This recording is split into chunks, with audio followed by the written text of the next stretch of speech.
आज बोरसे कुटुंबियांची आपण सांत्वनपर भेट घेतली, काय सांगा? बोरसे तर आपला परिवारातला व्यक्ती आहे.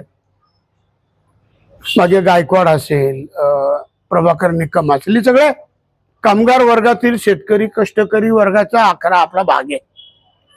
आणि खड्ड्यांमध्ये मृत्यू होतात ही फार मोठी दुःखदायक बाब आहे. मदत जाऊ द्या हो, मदत 5 लाख रुपये 10 लाख रुपये ही फार मोठी मदत नाही आहे. पण कुटुंबामधलं आता आपण बघितलं 3 मुली आहे, आई बहीण पत्नी हे सगळं भाच्या, एक व्यक्ती सगळं सांभाळायची. तुमचं 5 लाखामध्ये काय होणार आहे? हा विषय पैशाचा नाहीये, पण ही माणसं जातात. आणि संपूर्ण शहरामध्ये नुसते मेन रोडलाच खड्डे नाहीये. आता त्याच जागेवर हा तिसरा अपघात आहे. लक्षात घ्या, खड्ड्यांमुळे. आणि असे 10 पेक्षा जास्त शहरामध्ये लोक खड्ड्यांमुळे गेले. खर तर त्या ठेकेदारांवर मनुष्यवधाचे गुन्हे दाखल झाले पाहिजे, अधिकाऱ्यांवर झाले पाहिजे. खड्डे एक दिवसामध्ये नाही पडत, एक पावसाने नाही पडत. याला खूप कारण आहे. याला एवढे कारण आहे की सगळ्या प्रशासनाची ही चुकी खरी. आणि प्रशासनाच्या चुकीमुळे मागच्या वर्षी असेच खड्डे होते, आता तसेच खड्डे पडले. आणि आता ही खड्ड्यांची जी परिस्थिती, याला प्रमुख म्हणजे संपूर्ण कॉलनी रोड होणं गरजेचं आहे. कॉलनी रोड झाले पाहिजे. आता जे रस्ते चालू आहे सिंहस्थाचे, ते झाले पाहिजे. हे रस्ते जे सिंहस्थाचे, हे 1 वर्षापूर्वी काम सुरू व्हायला पाहिजे नव्हतं, आणि हे काम आता पूर्ण व्हायला पाहिजे.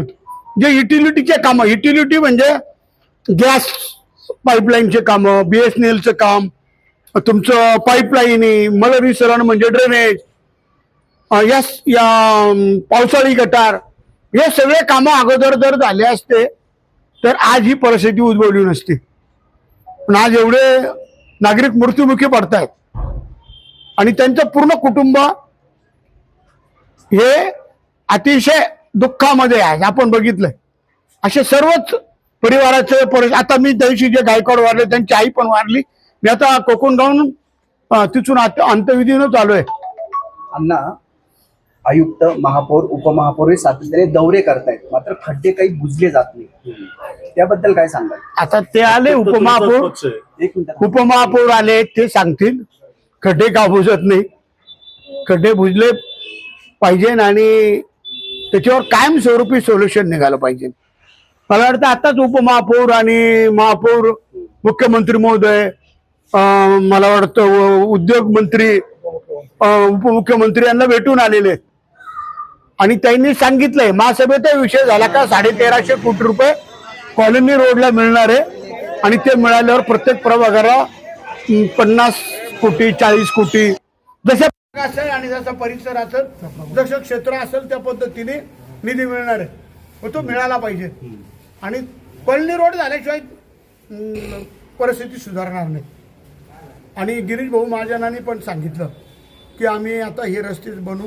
मुख्यमंत्री महोदय, उपमुख्यमंत्री, सामंत साहेब या सगळ्यांनी सांगितलंय की आता आम्ही निधी देतोय. पण हे कामं होणं गरजेचं आहे आणि अधिकाऱ्यांनी खरं मनावर घेतलं पाहिजे. आम्ही तर काय सदस्य बोलतो, मांडतो आणि त्याच्यावर पुढे कारवाई करण्याचं काम खरं प्रशासन. ठेकेदारांच्या कारवाईचं काय? ठेकेदारावर तर सदोष मनुष्यवधाचे गुन्हे खरोखर दाखल झाले पाहिजे. तिथला जो अधिकारी, जो HOD, त्याच्यावर पण दाखल झाले पाहिजे. आम्ही तो मांडतो महासभेमध्ये, ते झालं पाहिजे. पण ते होतं नाही दिसत. तुम्ही बघताय आम्ही मांडतोय तिथं, ते झालं पाहिजे. का होत नाही? आता तुम्ही महापौरांना उपमहापौरांना विचारा का होत नाही. आम्ही तर खाली बसतो, तेच वरती असतात. आणि त्यांनी या कारवाया केल्या पाहिजेत.